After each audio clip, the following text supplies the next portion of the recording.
the AP, government shutdown could be the longest ever, Speaker Johnson warns. And, I got to be honest, I don't really care about the government for the most part. Interestingly, and shout out to Kalshi for sponsoring the segment, in their prediction market, how long will the government shutdown last? The current prediction is 32.9 days. So they're giving it over 30 days. That's pretty dang wild. But there is one reason why I think it actually matters why they're shutting the government down, because I know that you guys were mentioning, you talked with Riley more about this. There's more commentary coming out. The No Kings protest, millions are expected to protest on Saturday, and federal law enforcement aren't being paid right now. So it's interesting as to what we could expect to happen with law enforcement officers and agents being like, I've not gotten paid. There's videos of, military service men and women going to food banks. I don't know if that's related or out of context, whatever. But we've got this clip I want to play for you guys.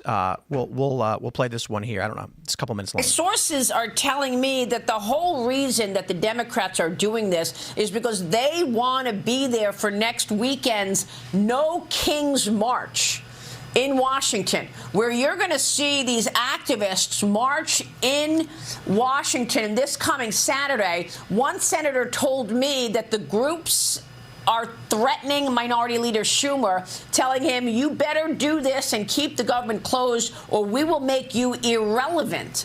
And so do you believe that's what this is about? It's more theatrics than really any, marriage to these Obamacare subsidies?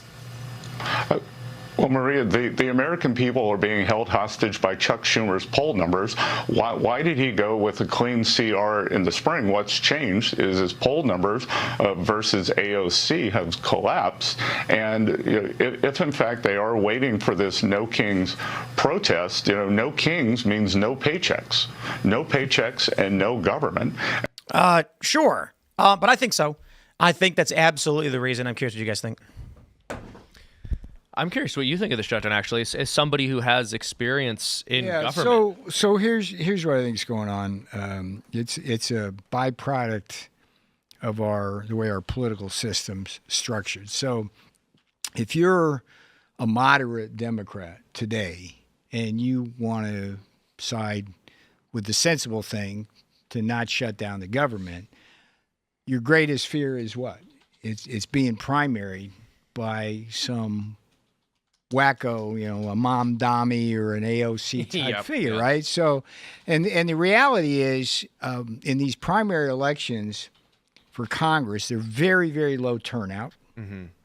And because they're low turnout, the only people who come out are the far left. So a moderate Democrat could very easily lose a primary when they would actually cruise to victory in a runoff. So that's kind of standard kind of problem there. The beauty of this from our side is that it turns Russ Vought, the director of OMB, into what's going to be a folk hero, because the rules of the shutdown allow the president, through the Office of Management and Budget, to cut where we think it's best to cut. And that's the Democrats' worst nightmare. So at one point, they got to wake up to that reality. If you notice, it hadn't bothered Wall Street at all, because a little bit of shutdown, at least, with Russ Vought cutting where we need to get cut and cutting back some of that spending that was crazy that was done by Biden, actually helps on the inflation front, and that filters down to our interest rates. I'm looking to see that 10-year bond yield drop below 4. That's going to be kind of a critical thing to unlock the housing market again. So that's where we're at. I don't know that I don't know that I agree that any of that matters, to be honest. I mean, from like a you mean the shutdown itself? You think the shutdown? You think it could go on forever, Tim? No, I'm saying the younger generation is looking at more immediate problems pertaining to security and culture and society as opposed to financials. I mean, Gen Z's probably resigned themselves never owning homes at all anyway. And if but they got credit cards. They got credit cards. Yeah, I think the the problem Gen Z with credit attitude is cards probably just rack up the debt and never pay it off. Yeah, well, it's a 20% debt. It's a little higher than the mafia, you know. Yeah. So I don't know. It's like interest rates affect you in a lot of ways. Let's say you don't have a credit card and you're never going to buy a house. The businesses that serve you, particularly the small ones, are stuck with these higher interest rates, and then prices go up and you pay more and stuff like that. It's like if we're in I guess my point from a macro thing, Tim, is that if you're in a higher interest rate environment, it's very hard to be prosperous. So that's kind of right. But my point was that is the thinking of the older generation. That I would qualify for that. But I would argue that, just to be clear, I'm not a day over 75. The younger generation doesn't have access to things. They have no corporate securities. They don't own homes. They don't own any kind of property. And so what we are seeing now is the conversation from younger people isn't really around the specifics of fixing policy. Younger people are more like, which revolution do we want? Do we want the communist or the traditional right wing? And you go to them and say, hey, look, we want to change interest policy. They're going to say, huh? My concern is that you've either got the transient kid open border side or you've got the faith-based restoration of America side. I think what you're saying actually makes a lot of sense. Particularly, we were talking about this last week. AOC is likely to primary Chuck Schumer. Right, like she's looking for a more prestigious job. She's likely to primary Chuck Schumer, and the people that you're talking about, Tim, they're actually aligned with AOC. And look at Zoran Mamdani. Yeah, he's doing great. The issue is not we are going to fix the policy that's going to make it easier to buy a house. It's we're going to steal stuff and give it to you. Yeah, but remember, they're not necessarily the AOC. Remember, the beauty of Tim Pool and Donald Trump was the ability to bring in the younger generation. Sure. I mean, we did extremely well. And in that 2024 election. And a lot of it, I mean, you guys are cutting edge on this. And it was primarily the males, the young men who kind of understand things in a more textured way than before. And so but the thing with New York, if you just play that out, okay, so she primaries Schumer and New York skewed Dems. So if you win the primary, you win the race. See, that's the problem. Unless you pull a Cuomo and try to do an independent thing. And, the system's broken, bottom line. I think we're a 50-50 country, which is dangerous. What we're going to see is that something we've talked about quite a bit is the mortality shelf for the boomer generation is now. So over the next 5 to 10 years, we're expected to lose, I think it's between 20 to 40 million boomers. And this type of politics won't exist anymore. You are going to have younger boomers and older Gen X taking the place of the older voter. Gen X, of course, very pro-Trump. They got Trump in. Yeah. Then the younger generation is going to be entering their 30s, taking control of industry, at least to the degree where they can.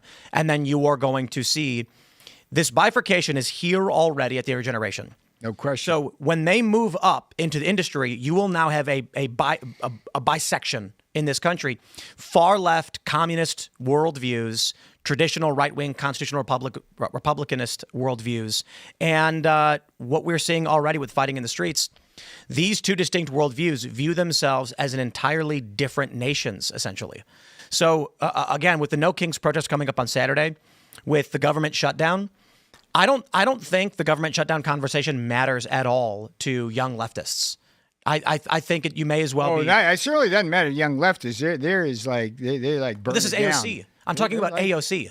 She's just a political opportunist at this point. She's got the followers. She's got the money. And if anything happens, she blames it on somebody else. And Schumer is following her lead because he knows he's losing. Well, I don't think he's following. Schumer's in an absolutely no-win situation. And you remember, Tim, when we had the shutdown the last time, it was Schumer that actually folded and reopened the government, and he took tremendous heat for that. And that was the beginning of AOC going after him. Mm-hmm. So he's like, we're a victim of his own situation. But I tell you, Tim, I've known Schumer for like 30 years. I've been fighting this China fight, and I remember Chuck was the original guy who talked a good game on China but never did anything. I mean, that guy is the sleaziest, two-faced guy. They had a game. It was really interesting.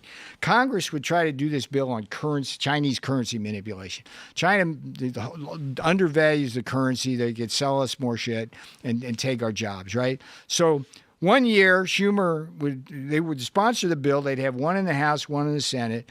And Schumer would get a good vote in the Senate, but then the House would vote against it so it wouldn't fall. And then the next year they'd switch.